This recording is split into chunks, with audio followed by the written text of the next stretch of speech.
Welcome to the St Emlyn's podcast. I'm Ian Beardsell, and this episode is a specially recorded lecture taken from Tactical Trauma 24 given by Andrew Petrosoniak on simulation for high-stakes team performance. Andrew is an emergency physician and trauma team leader at St Michael's Hospital, affectionately known as St Mike's, in Toronto, and he's an expert in medical education and the use of simulation not just for education, but procedural skill acquisition and also for systems design. In a new venture for St Emlyn's, we've also included this lecture on our YouTube channel where you can find the slides that Andrew used to illustrate his talk. I hope you enjoy it as much as we did when we were there listening to it live. When I'm not doing emergency medicine or trauma care, I spend a lot of time doing simulation work, and so that's what we'll be talking about today. I want to take you back to 2018. I was standing in the trauma bay at St. Mike's. We had a sick patient that had just rolled in. They're bleeding. It's clear. They have a pelvic binder on. They'd just been involved in an ATV accident, a four-wheeler rollover. So you know how sick these patients can get. And I had just called for blood. And we were getting prepped, ready for intubation. We have the pelvic binder on. We're getting IV access. All of the things that need to happen to take care of a sick patient are rolling, except one thing, the blood products. So I'd called for it. 5 minutes goes by, no blood. 10 minutes goes by, no blood. 15 minutes, no blood.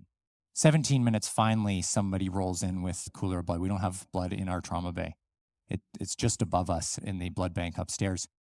And you can imagine 17 minutes when you're watching someone bleeding feels like probably 17 days. And I'm not the most patient of people either. So I can't say that my performance was at its best in that moment. There were some F-bombs in a polite way, a questioning way, but the patient did fine. I started asking some colleagues, hey, have we had some problems with this? And we identified that we were having some issues in our space at our institution. We're a level 1 trauma hospital in Toronto. A couple of colleagues had also been telling me that they had the same problem. And I thought, okay, one of the tools that I use to start to investigate and look at problems is simulation. And many of you are probably familiar with it in the training environment, but we use it also in an investigative way to understand problems better. And so we started to run a simulation a few weeks later to look and see what are our problems with our massive hemorrhage protocol. Why are we having delays getting blood? And one of the things that we watched as we were observing these simulations, which were effectively the same as an authentic trauma resuscitation. One of the things that we heard about was our nurses were telling us that they were task overloaded.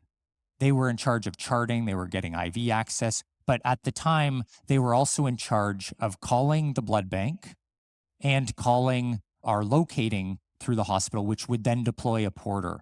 Somebody would then move from blood bank and move the blood back and forth to the places that they need. That was the protocol. And so somebody came up with this great idea. We do need to have a call. We need to make sure locating gets notified, but why don't we just automatically forward the call on to blood bank? Because what we were hearing was the nurses were forgetting to make one of those calls sometimes. And so, great, let's do that. Nurse makes one call. Actually, you know what? Let's not make it a nurse. So we actually brought in a clerical, so a non-clinical staff. So now that's what we have at St. Mike's. And they make one call. They call our locating service, and then that gets forwarded on as a default, right? So we leverage what works in high-stakes environments, are fall back onto a default, and likely that will, as long as the default's designed properly, it will work very well. And so we went forward. We said, okay, let's have them forward on the call to blood bank after they initially call locating, and nobody will ever forget anything.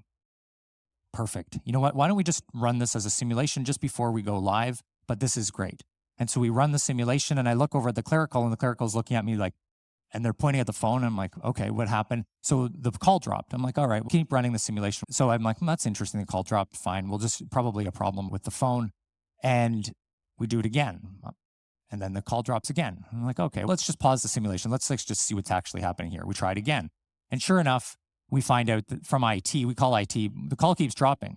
And they said, oh, that phone, because it's an emergency line, can't be forwarded. But we can do some back-end work and we'll sort it out. So they sorted it out. But you can imagine if you guys work in anywhere like our institution where things go wrong sometimes, you send in an incident report, and then that incident report goes through the paper shredder right on the other side of where that incident report gets filed.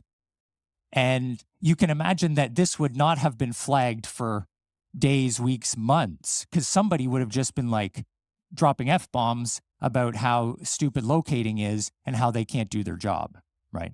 But in fact, this was an actual problem with the system. And we identified this using simulation. And it's this idea, we created a venue for failure to happen. And we're going to talk a little bit about that. I think most of us, when we talk about and we think about simulation, we think about simulation as a means to improve team performance, individual performance. But I think we can talk about it as a means of improving our systems so that it makes it easier for each of you to do your jobs. And we're going to talk about 3 areas. We're going to talk about intelligent failure, we're going to talk about data integration, and scaling impact. These are the 3 areas we're going to focus on. I think all of us have failed, but when we think about failure, we think about it, I think, in a negative way, right? When I say failure to you, does this sort of come to mind? When we think about the care that we deliver, that each of you are delivering on a regular basis, and something doesn't go right, we internalize it, we feel negative about it. That's how we've used that word. But failure doesn't need to be so negative. In fact, it can be harnessed in a way that's quite positive. And we can think about trying something, failing, building a system around it, and trying again. And eventually, at some point, there's success. And we don't have to look any further than the experts in failure and ultimately success. And a nice nod to our Swedish teams here from Volvo, who have designed the safest automobiles in the world. But this is what they do on a regular basis.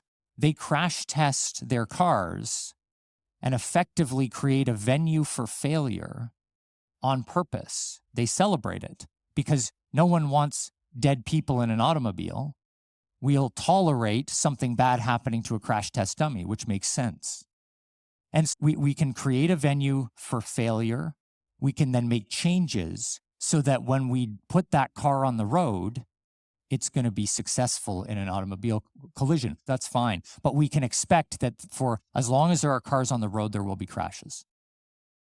Now, maybe Elon Musk and automated cars, and that may not be the case in a few years. But for now, when there's humans behind a wheel, there's going to be problems. And so this is this idea of intelligent failure. And this might be a term that some of you are familiar with. It's a term that has been popularized more recently by Amy Edmondson, the same person that's popularized the term psychological safety. And I think it's a really great framework or great idea that's really composed of 4 areas. First, you need a novel approach. You need to bring something new to the table.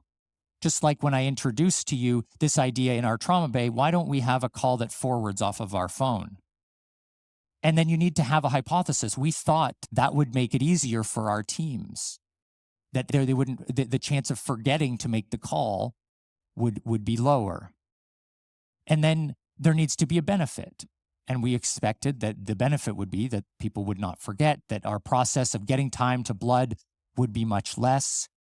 And finally, the risk needs to be as small as possible. Now, the beautiful thing about using simulation is you don't need to mitigate the risk because the risks are contained within the simulation, right? There's no patient that was harmed when we were trialing this new idea. And it's these 4 principles that we can use. We can shift away from using failure as a negative term. There's a real upside to our teams in being okay with failure. The idea that we move into using failure with a bit more of a positive connotation is really quite helpful. One, we know that we're going to fail personally at times. But if we can say, hey, listen, all failures aren't bad. And you know what? Failure is part of the job that we do. And if we can do it intelligently and we can shift that into a venue where that happens and simulation affords us that opportunity, then great things can happen for our team. And what we did, we scaled this up and in a more comprehensive way. We published this a few years ago. We looked and built out and looked at how our MHP, our massive hemorrhage protocol, the care of the bleeding patient worked. And we looked at in real patients using simulation. Okay, so we actually looked at what happens before and after. We used a simulation-based approach to solving this problem, getting blood to these bleeding patients. We were able to reduce our time to blood delivery by about 21%, and we've now moved into probably about a 50% improvement over the last 5 or 6 years. because we tolerated failure, but we created a venue for that to happen. We use simulation to support that, to trial new ideas. Everything should be an experiment. And building on this data, we can use this data and we can integrate data into our simulations to really augment what we have access to. And those of you that are sports fans know that sports teams are doing this on a regular basis, right? They have billions of dollars behind them, so they must be doing something right. They use data to support their practice, to support their authentic play. And we use this now increasingly in healthcare. We still fax things in Canada, so we're not fully there with the data piece quite yet. I don't know if you guys do, but we have faxes on a regular basis. It's pretty funny. I was at a meeting a few weeks ago, and we're talking about AI, which I'm going to briefly mention. We're talking about AI, and in the same sentence, somebody then talked about faxes, and I'm like, I see what's happening here. We haven't yet figured it out, but I digress. So a few months ago, my colleague and I, Garrick Mock, decided, you know what? We know how long people wait for an ankle sprain in the emergency department, but we don't know the quality of the CPR, the literally life-saving metrics for delivering care to these patients. I know how long you wait if you have an ankle sprain. I don't know if I gave you the best CPR and how well our teams performed. But also, I wonder about just giving out data on actual authentic cases, like how does that work? And so we ran simulations to evaluate that, to look at it, to feel it, like how does a team respond? Because this isn't something that we're used to. We're used to faxing things. We're not used to getting actual good quality data. And so this data is from a Zoll defibrillator, what I'm showing you here. We had a few other different printouts, and it really just didn't resonate with the team. But this is what we landed on. After we ran some simulations, we could see that teams actually valued and really appreciated getting data for their performance. And I thought, okay, we had a cardiac arrest, an authentic cardiac arrest, and this is some of the data from it a few months ago, just after we had rolled this out. And I thought, you know what, we do our debriefing after every cardiac arrest, or nearly every cardiac arrest. I brought the team together, and it went well from a team perspective. Unfortunately, the patient didn't survive. But I thought we brought our team together, and everybody, some people were a little bit, mixed emotions, obviously, around the tragic event that had occurred. And then I printed off this because it prints out immediately after. I brought the team together. I said, you guys, we could actually have a look and see how well we performed. And I walked them through it, and you can see, so the chest compression ratio or fraction, CCF, is 87%. The goal is above 80. So 87% of the resuscitation of the cardiac arrest, we were doing chest compressions.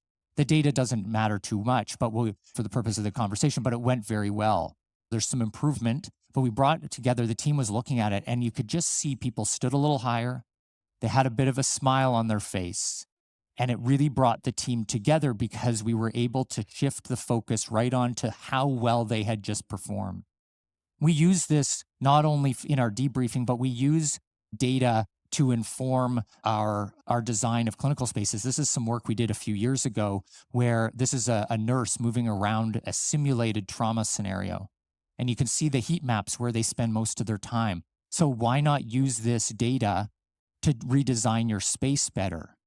It's hard to do this in real life. Like you can video a trauma, but it's not you can carefully design this when it's in simulation so you can get exactly what you want. And so then you can imagine, you can see where the nurse spends most of their time. So why not make sure that their equipment's right there, available to them? And so by using data in your simulations, you can shift the focus, you can make it objective. You can improve the reception. People are okay with when you start to talk and say, hey, listen, you know what? I think that the CPR could have been better because we have the data that tells us that it could be, versus, I don't think you were pressing that hard. You can see how that lands a little bit differently. And it's really important that we be objective when we talk about ways of improving. And it exposes a bunch of unknowns that otherwise we wouldn't necessarily understand. When we were looking at where the nurse moves around the trauma bay, we didn't know that was what we were going to find. And so I think the future is integration of data into our simulations, and that will toggle back and forth between authentic clinical scenarios when we are actually providing care and then the simulated environment. And hopefully at some point it will be seamless between those two.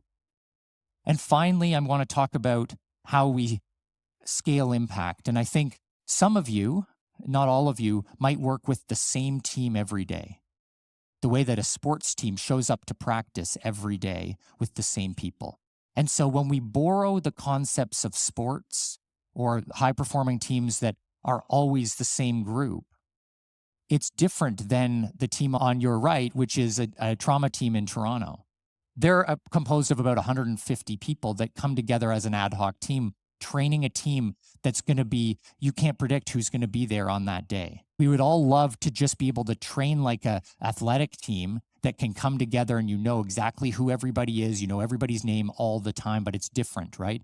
And sometimes I hear, why would we run simulations for a team that we can't even get the same people there all the time?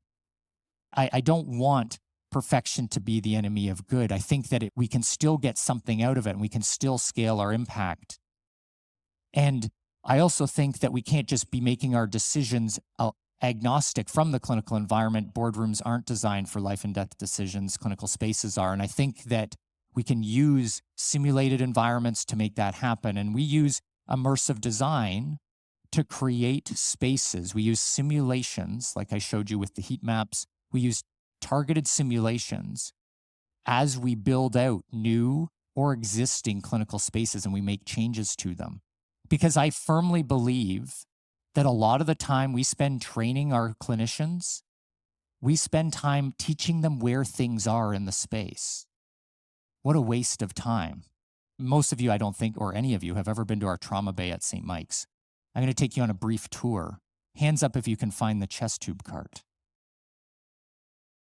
We've designed this from the simulations because we don't need to waste our time doing an orientation session, right? You come in and it's your first day in the job. We want to spend, if we're going to run a simulation, we want to have you focus on how you're going to set that space up, how you're going to make the decisions about whether to put in a chest tube. I don't want you in the middle of a trauma resuscitation. Can someone get me the chest tube cart? I don't want that to happen.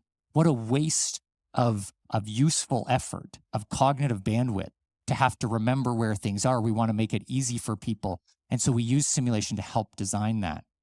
I love this quote, maybe a bit controversial for those that spend time thinking about teams, but from Jeff Bezos. I don't know if you've heard of him. There's a new app. It's called Amazon, kicking around out there. He's done okay. We should be trying to figure out a way for teams to communicate less with each other, not more. I want that to happen in our trauma bay. You know when a successful resuscitation happens, when people are just not talking very much. In fact, they know it's implicit coordination or communication that's happening. People have a sense of what needs to happen. And it's this idea that we can design spaces well for that. We can scale impact with simulation. We're introducing a CPR coach into our environment. This is a way of harnessing or leveraging this so that it can actually be scaled to our entire team. We can't get everybody there all the time, but we can simulate and show how it should work and then broadcast this out, make sure that people have access to the preferred way that we use this new role. We also run our simulations. We Zoom them all to people who can't, if you're a shift worker, you can't be in the ED all the time. So we Zoom them all out. And this has become part of our culture. And finally, we video record and we capture this and then we display it for others. Obviously, we ensure that people are okay with this, but this is some video of an MHP that we ran. It has 2.7 million views. It's not even the best video it needs some work, but people are interested in this work. And so this is the idea that we can use simulation to scale in the educational domain. Here are the three things. We talked about intelligent failure. We talked about data integration. We talked about how simulation can be used to scale. And I think this represents the future, not only using simulation to educate people as individuals, as teams, but as systems. And I'll end there. Please hit me up with an email. Happy to talk more.